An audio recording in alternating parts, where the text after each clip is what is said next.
A atração a seguir é recomendada para todas as idades.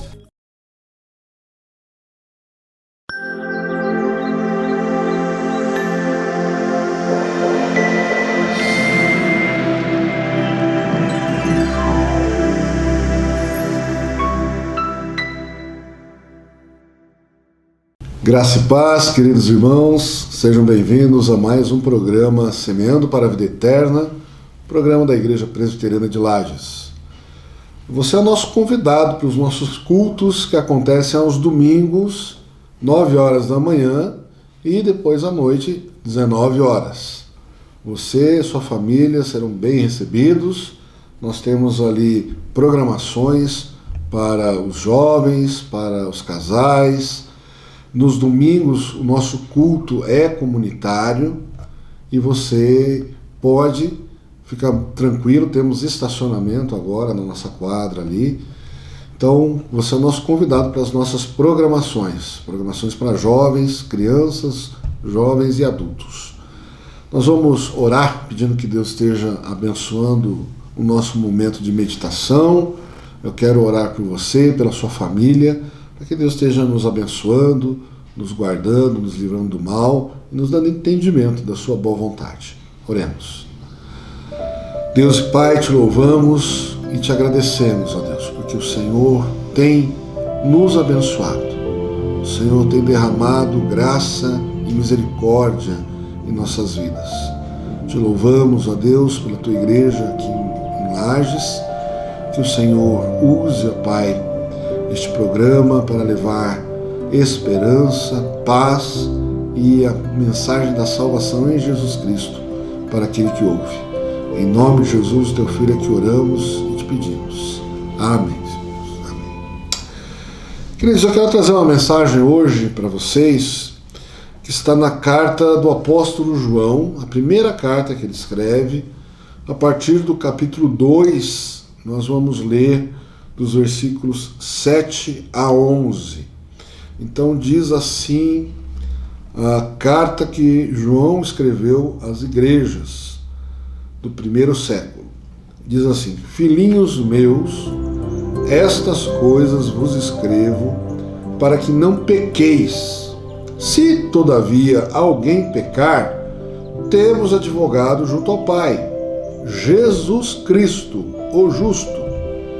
E Ele é a propiciação pelos nossos pecados, e não somente pelos nossos próprios, mas ainda pelos do mundo inteiro.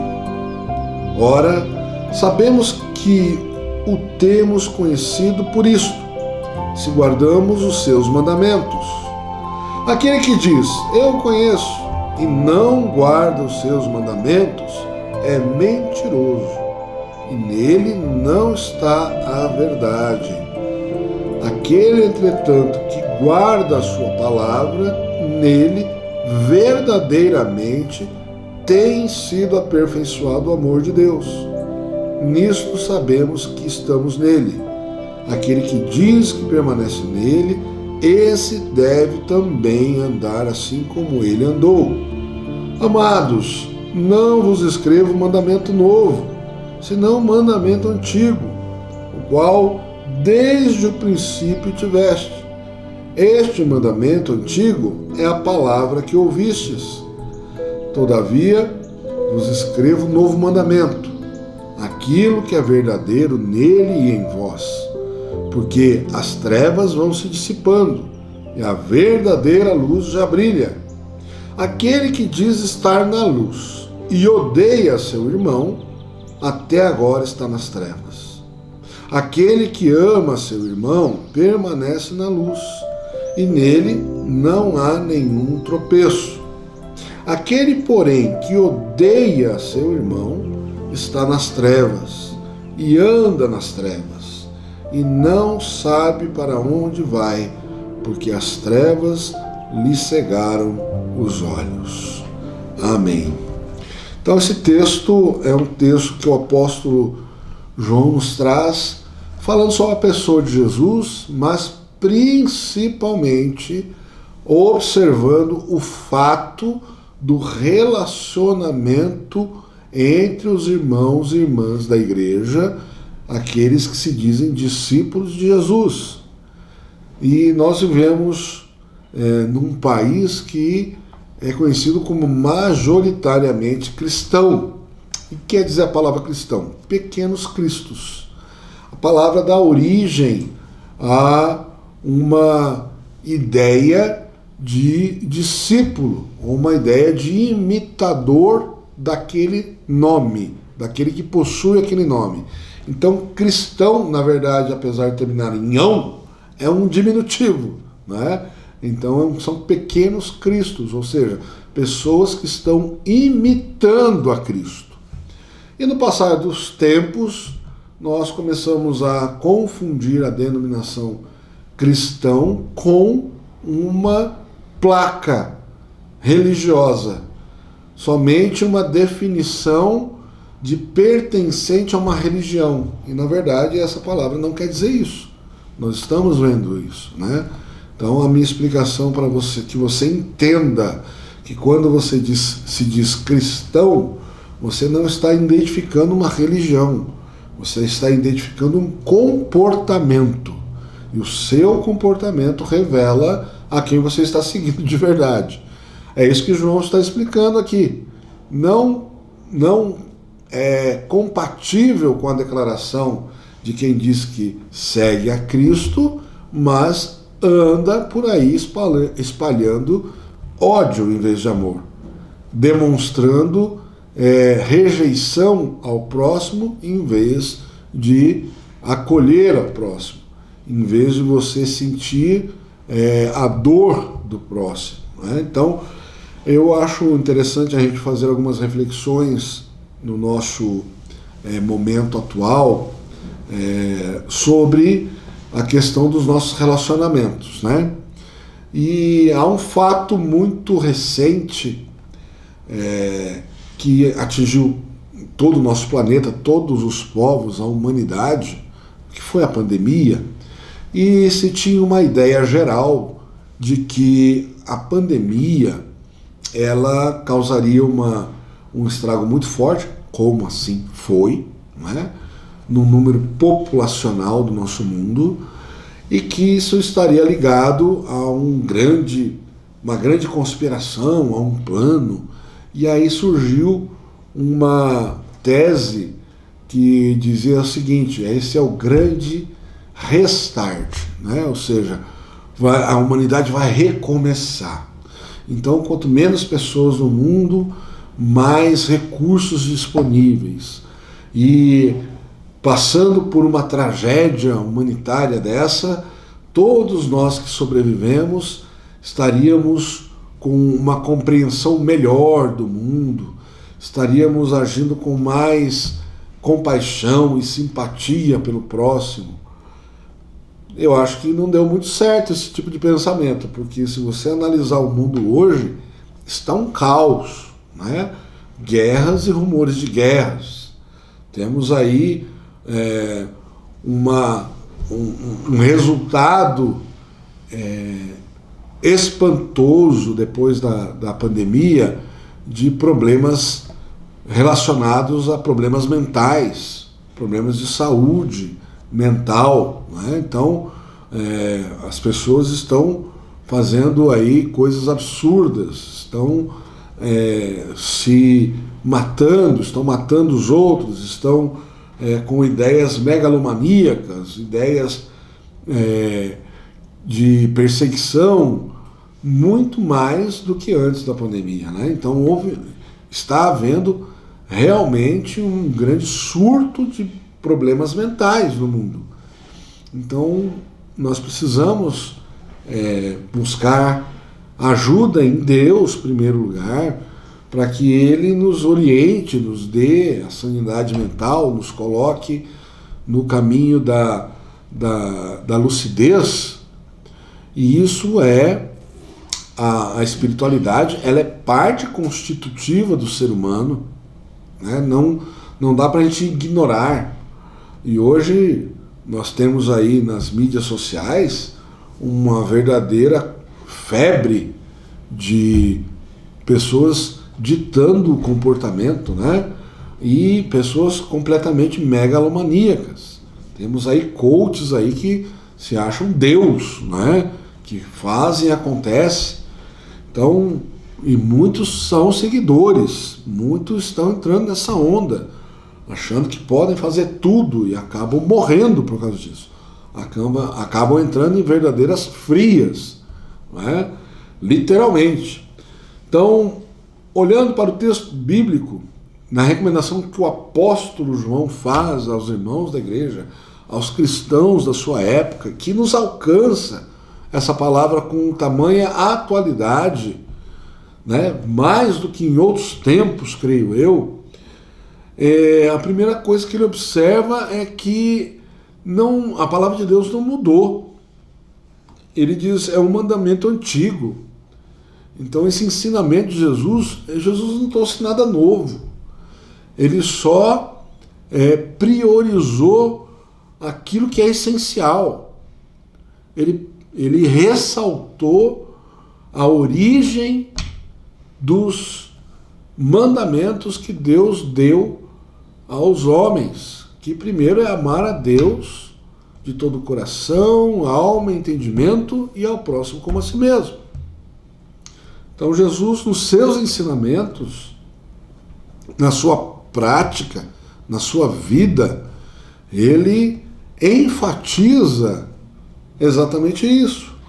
Quando lhe apresentavam alguém para ser julgado por ele como um mestre, como um rabi, como alguém religioso, ele sempre oportunizava o perdão.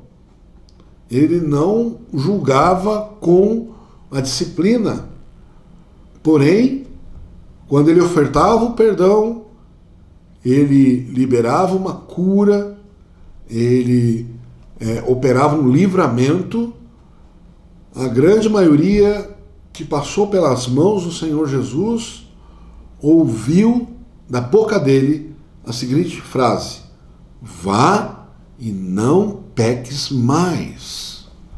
O pecado continua sendo pecado. Apesar de nós cairmos em pecado, de sermos pecadores, Deus nos oportuniza o perdão, mediante o reconhecimento do nosso erro, mediante o arrependimento deste erro, e mediante a vontade de não mais pecar. O arrependimento quer dizer isso. É uma vontade que eu tenho de não errar mais naquilo que eu errei. Então Jesus acolhia, perdoava, porém recomendava: vai, não peques mais. Nós temos aqui então essa primeira observação que o apóstolo João faz, de que não é nada novo, de que ser um imitador de Cristo é você conhecer a palavra de Deus, é você buscar viver de acordo com esta palavra, e em segundo lugar, que essa palavra ela transforma as nossas ações. Essas ações refletem aquilo que está no nosso coração. A nossa boca fala do que o nosso coração está cheio. As nossas ações são reflexo daquilo que nós somos impulsionados a fazer, não sem um raciocínio, mas com a nossa intenção purificada pelo Espírito Santo.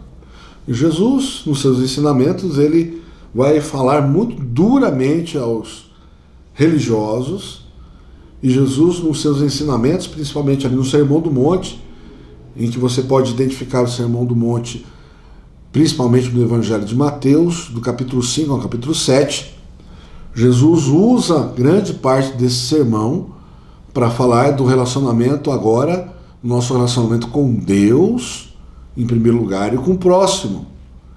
Primeiramente, nós achamos que nós estamos enganando a Deus nos nossos atos religiosos. E ele recomenda, quando você fizer jejum, você não fique com o semblante descaído, Não fique com o cabelo desarrumado. Não mostre que a sua face está pálida e você está sofrendo por causa do jejum. Tome um banho, penteie o cabelo e vamos, vida que segue em frente. O seu compromisso é com Deus. Porque quando você faz isso, você não está querendo impressionar Deus, você quer impressionar os outros. A mesma coisa sobre a oração que Jesus falou. Muitos religiosos gostam de orar em pé nas esquinas para serem observados pelos homens. Mas você, cristão, pequeno Cristo, imitador de Jesus, vá para o seu quarto, feche a porta e ore em secreto. Teu Pai que te vê em secreto vai te recompensar. Então nós temos aqui vários ensinamentos de Jesus sobre o nosso relacionamento com Deus e com o próximo e a nossa religiosidade sendo sanada para uma vida cristã sadia. O nosso relacionamento com Deus Pai, ele é verdadeiramente vivo. Esse Pai está escutando, esse Pai está agindo em nosso favor e esse Pai está observando o nosso comportamento. Não que ele seja um juiz prestes a nos castigar assim que nós erramos, mas isso é para nos dar uma consciência de presença e de responsabilidade. Deus deve ser temido e deve ser adorado. E nós temos, em terceiro lugar, a identificação daquele que anda com Deus e faz aquilo que Deus ordena. O apóstolo João termina dizendo que é um comportamento incompatível a um discípulo de Cristo você odiar ao seu irmão. Irmão aqui não é irmão de sangue que nasceu numa sua família. Não é simplesmente os irmãos que você denomina na sua seara religiosa. Irmãos aqui é semelhante. Mas há um porém de que é muito mais perceptível e comum do que a gente imagina nas relações que tem mais intimidade, a gente ter mais problemas de relacionamento. Isso é óbvio. Porque nós temos sim como odiar pessoas que não pertencem à nossa seara, não pertencem aos nossos círculos de relacionamento. Por exemplo, ouvimos aí as notícias de guerra, de ataque e de grupo terrorista. É fácil nós odiarmos pessoas que fazem coisas terríveis, mas é muito mais fácil nós irmos cultivando raízes de amargura nos nossos relacionamentos diários, sem perdão, quando um irmãozinho ou alguém próximo pisa na bola, dá uma mancada com a gente vai guardando mágoas, não vai resolvendo a situação e aquilo começa a tomar conta do nosso coração e quando nós vemos aquilo floresceu como uma flor num campo abandonado, uma flor selvagem, como uma erva daninha. E quando você veja, você está emaranhado naquele lugar. E o seu coração está amargurado, você está sendo levado ao ódio todos os dias. Você vai deitar maldizendo o seu próximo. Você acorda já com os pensamentos de fazer o mal, de não ser uma pessoa agradável, de tentar colocar a pessoa numa situação desagradável em algum momento para ela sofrer. Então nós temos aí um caminho dado para a identificação de como o nosso comportamento está fazendo parecer o que nós cremos. Se estamos no caminho da luz e estamos na luz, o nosso comportamento vai iluminar o nosso caminho, vai abençoar o próximo, vai dar uma luminosidade, né, no dia. Tem pessoas que você encontra, o seu dia se ilumina. Mas também ao contrário, né? Você já, quando se depara com aquela pessoa, já sente que a sua alegria está incomodando, que a sua presença não é bem-vinda. Então, a recomendação do apóstolo Paulo, do apóstolo João, aliás, me perdoe, é que os nossos comportamentos sejam compatíveis com aquilo que nós dizemos que cremos. Os puritanos, no século XVIII, eles tinham uma frase que era uma máxima que dizia assim: aquilo que você está dizendo, eu não consigo ouvir, porque os seus atos estão falando muito mais alto.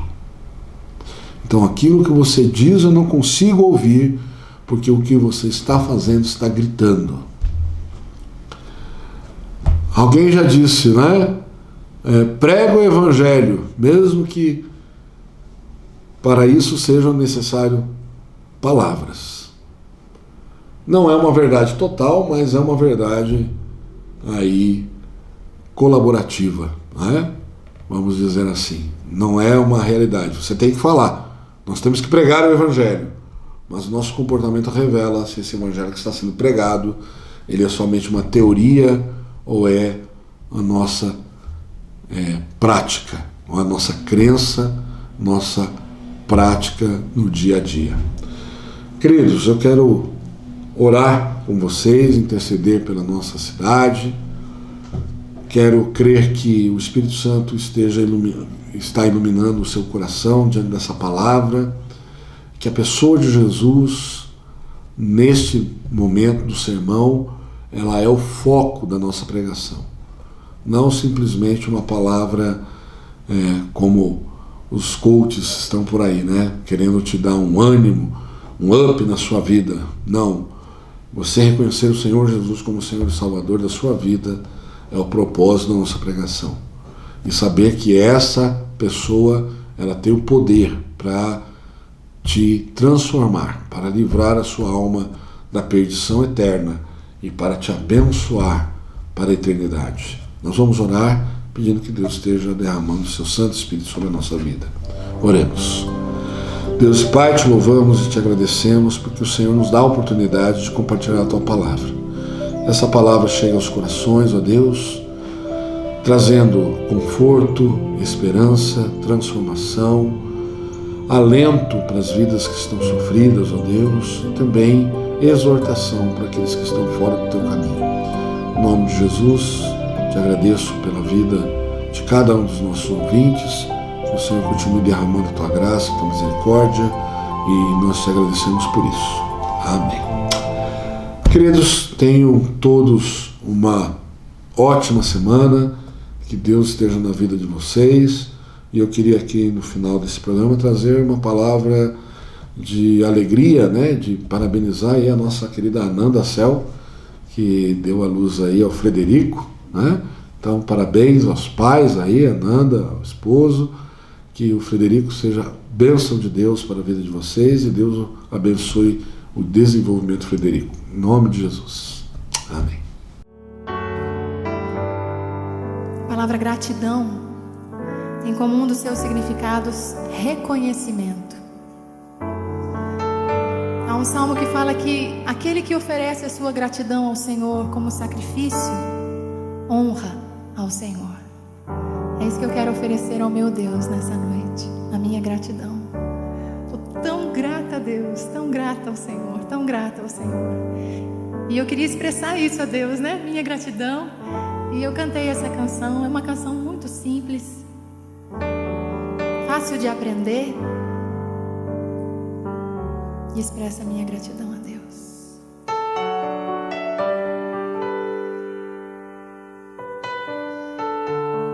Tu és tudo para mim, Senhor.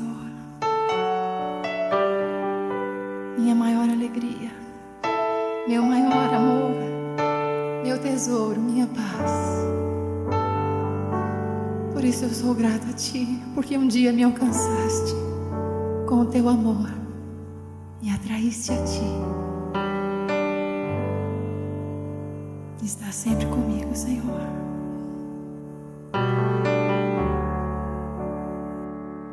Em gratidão eu canto a Ti. com coração venho adorar. Minha alma está bem junto a ti. És meu Senhor, meu Salvador.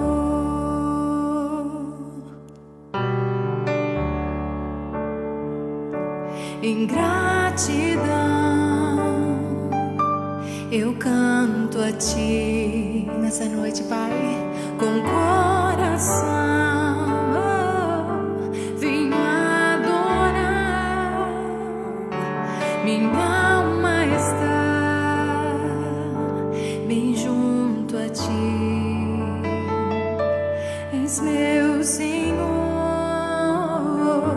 meu Salvador.